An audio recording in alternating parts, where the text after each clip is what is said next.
तो इससे पूरी दुनिया त्रस्त है,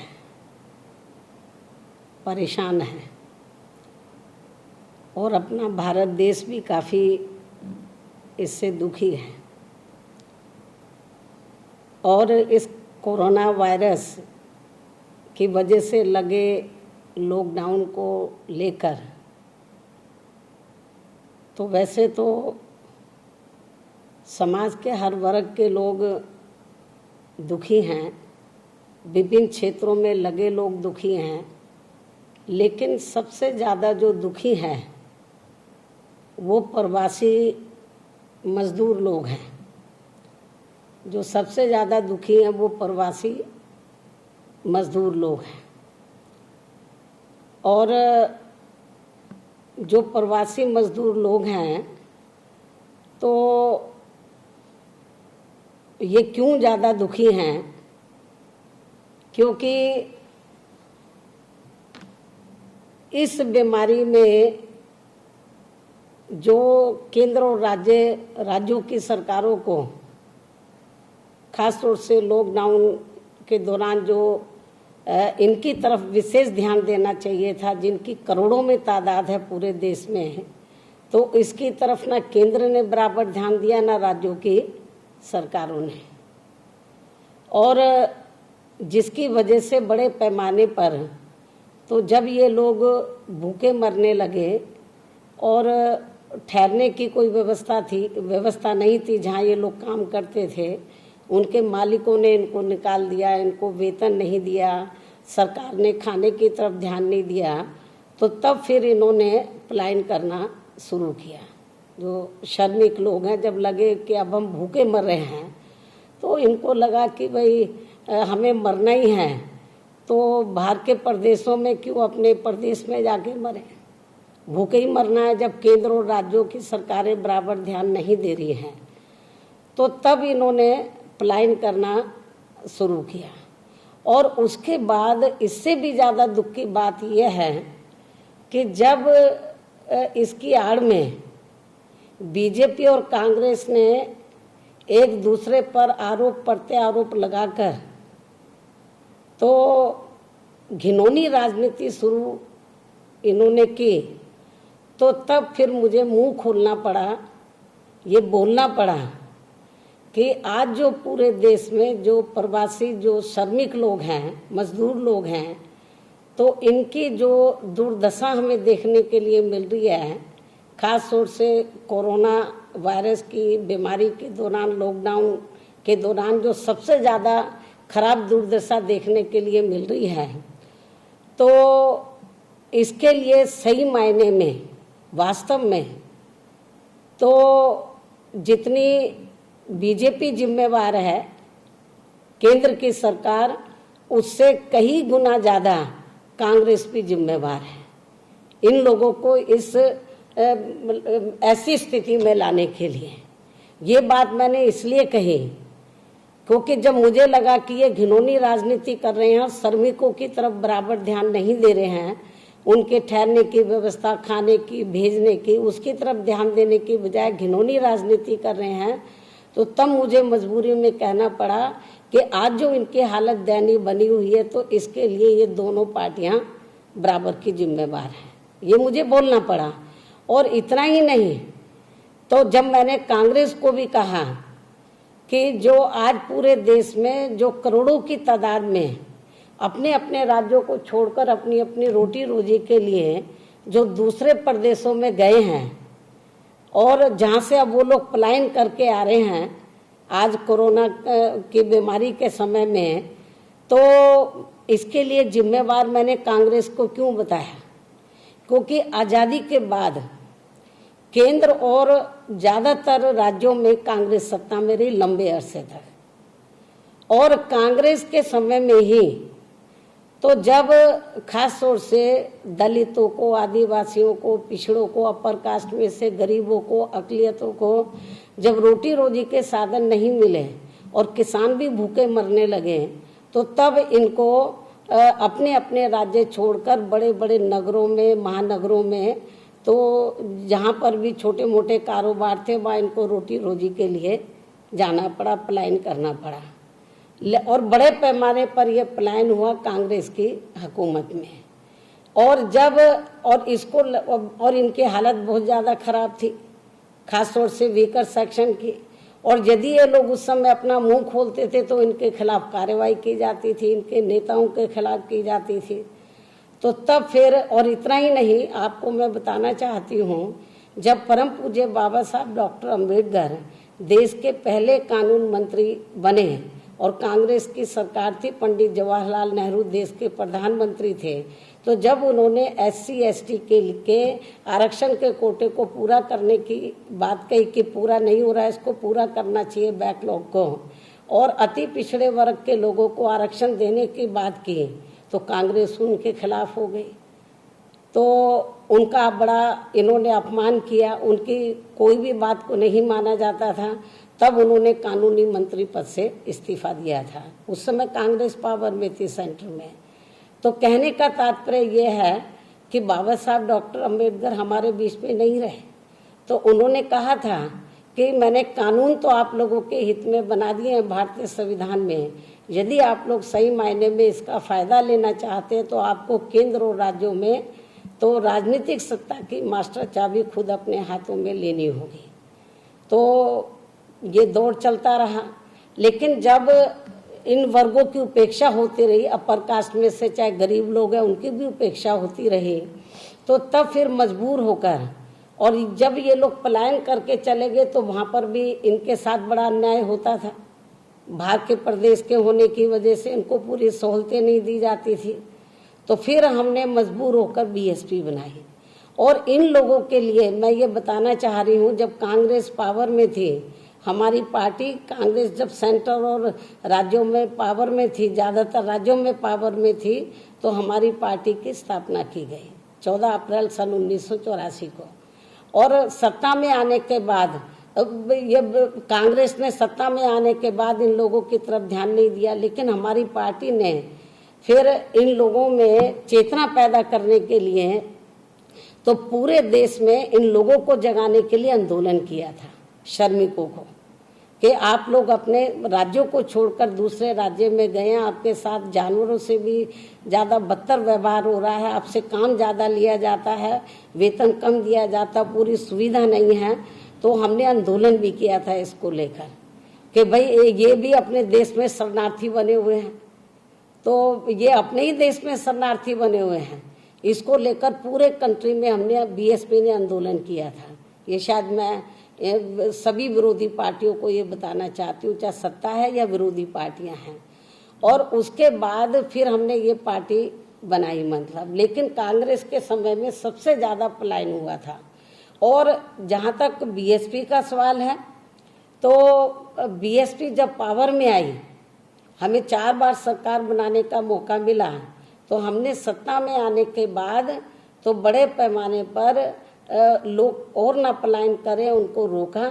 और लोगों को रोटी रोजी के साधन दिए। हमने बेरोजगार लोगों को दूसरी पार्टियों की तरह बेरोजगारी भत्ता नहीं दिया, बल्कि स्थायी रोजगार उनको दिए, जिसके कारण बड़े पैमाने पर जो यूपी को छोड़कर दूसरे राज्यों में लोग पलायन करके चले गए थे, बड़े पैमाने पर लोग वापस आए। तो हमने इस ओर पूरा ध्यान दिया था, जो कमियां हमने दूसरी पार्टियों की सरकारों में देखी थी। तो आज पूरे देश के अंदर कोरोना वायरस की वजह से लॉकडाउन लगने के कारण जो सबसे पीड़ित तो सभी लोग हैं, लेकिन जो सबसे ज़्यादा दुखी हैं वो श्रमिक प्रवासी लोग हैं। तो इसके लिए तो हमारे, और जो वर्तमान जो BJP की सरकार है वो भी कांग्रेस के पद चिन्हों पर चल रही है, तो BJP ने भी इनकी तरफ कोई ध्यान नहीं दिया। लोग बड़े पैमाने पर पैदल चलकर, भूखे प्यासे लोग चल रहे हैं। जब हम लोगों ने आवाज़ उठाई तो तब जाकर इन्होंने बसों का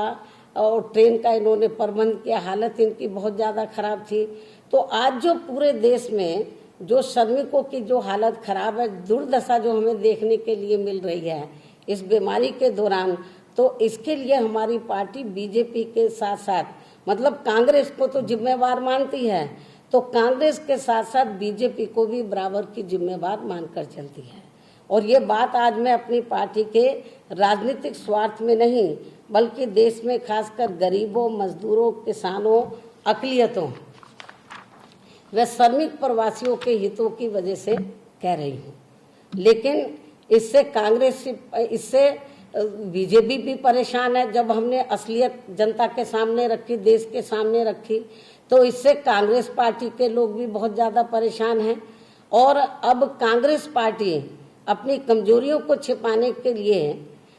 यहाँ तक कहने लगी है बीएसपी के बारे में कि बीएसपी बीजेपी से मिली हुई है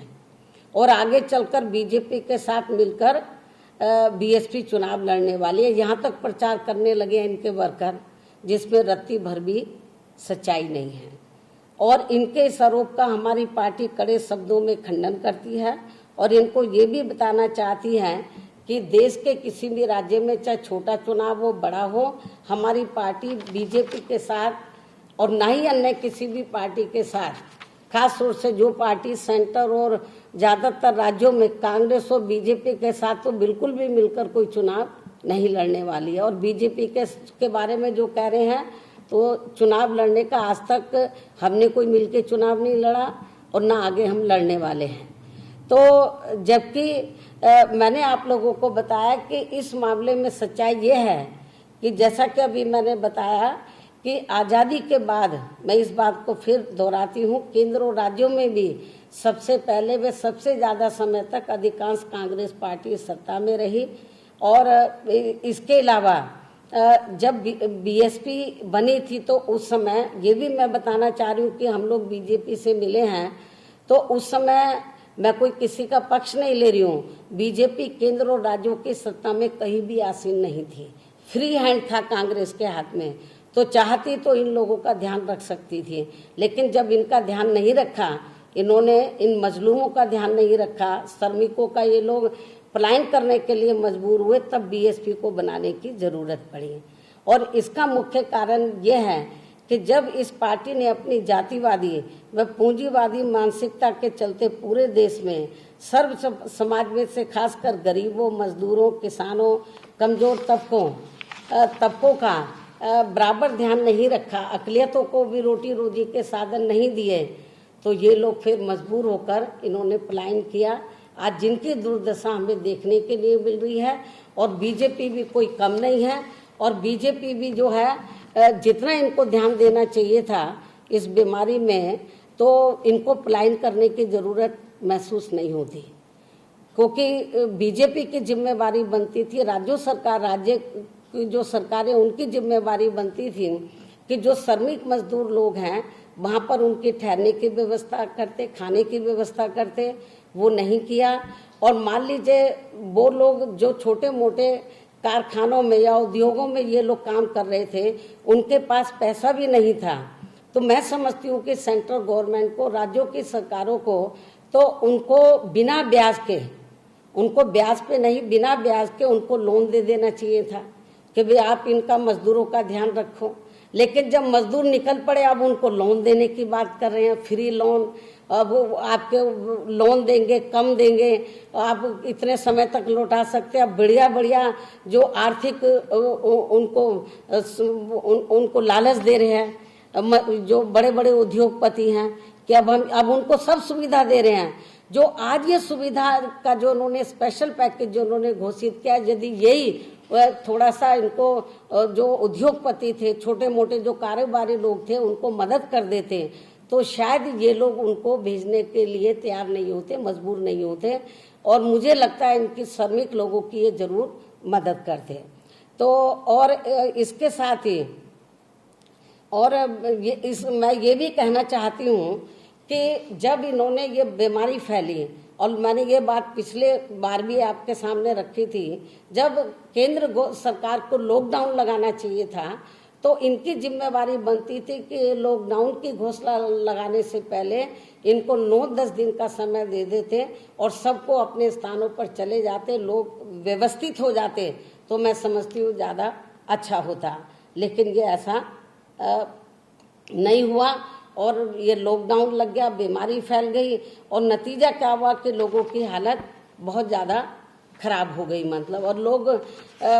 अचानक सब कुछ हुआ, और जो कारोबारी लोग हैं उन्होंने इनका ध्यान नहीं रखा, तो लोग फिर इधर उधर भागने लगे, चाहे पैदल है, चाहे बसों से है। बस और ट्रक तो बाद में हुए हैं, लेकिन बहुत बुरी हालत मेरे ख्याल में अपनी ज़िंदगी में इतनी ख़राब हालत अपने लोगों की, गरीब लोगों की मैंने नहीं देखी है। और अब ये पार्टी यानी कि भारतीय जनता पार्टी तो अपनी कमजोरियों को छिपाने के लिए, ये जो अपनी इनकी कमजोरियां थी इनको छिपाने के लिए तो मीडिया में अब ये प्रचार करवा रही है। आज मैंने मीडिया में देखा कि वो ये प्रचार करा रही है कि ये जो कोरोना बीमारी है, तो ये जो पलायन हुआ है, जो प्रवासी जो लोग हैं, श्रमिक जो प्रवासी लोग हैं, जो अपने अपने राज्यों में आए हैं, तो इससे अब ये कोरोना वायरस की जो संख्या है, इसके जो मरीजों की संख्या ये काफ़ी अब बढ़ जाएगी। पहले ये प्रचार करते रहे। आज मैं मीडिया में देख रही थी तो बता रहे थे कि भाई खास तौर से यूपी और बिहार में तो इनकी संख्या बहुत ज़्यादा बढ़ गई है कोरोना के जो मरीजों की।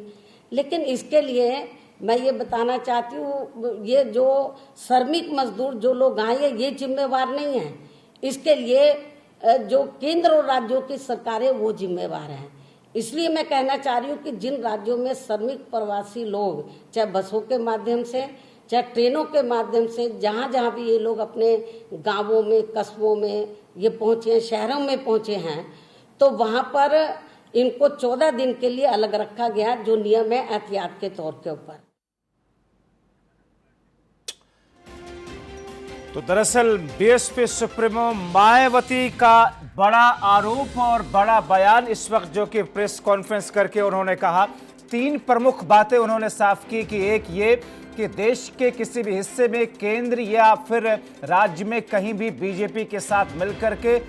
बीएसपी चुनाव नहीं लड़ने जा रही है। बीएसपी हो, बीजेपी हो या फिर कांग्रेस पार्टी, मायावती ने यह साफ किया कि दोनों ही पार्टियों के साथ आगे आने वाले वक्त में, चाहे वो राज्यों के चुनाव हो या फिर केंद्र के चुनाव हो, कहीं भी चुनाव लड़ने के लिए नहीं जा रही। एक दूसरा, मायावती ने यह साफ किया कि जिस तरीके से कांग्रेस को लेकर के मैंने कटाक्ष किया था, लोगों में यह भ्रम था, लोग ये प्रचार कर रहे थे कि ऐसा लगता है कि बीएसपी बीजेपी के साथ आगे आने वाले वक्त में गठबंधन कर सकती है। मैं ये साफ करना चाहती हूं कि बीजेपी और कांग्रेस दोनों ही मौजूदा वक्त के लिए जिम्मेदार है, पलायन के लिए जिम्मेदार है। तीसरा बड़ा आरोप मायावती ने यह लगाया कि बीजेपी या सरकार केंद्र की और राज्यों की मीडिया के माध्यम से यह प्रचार करवा रही है कि जो लोग पलायन करके वापस आए हैं अपने राज्यों में, उनकी वजह से दरअसल ये कोरोना का संक्रमण बढ़ता हुआ जा रहा है।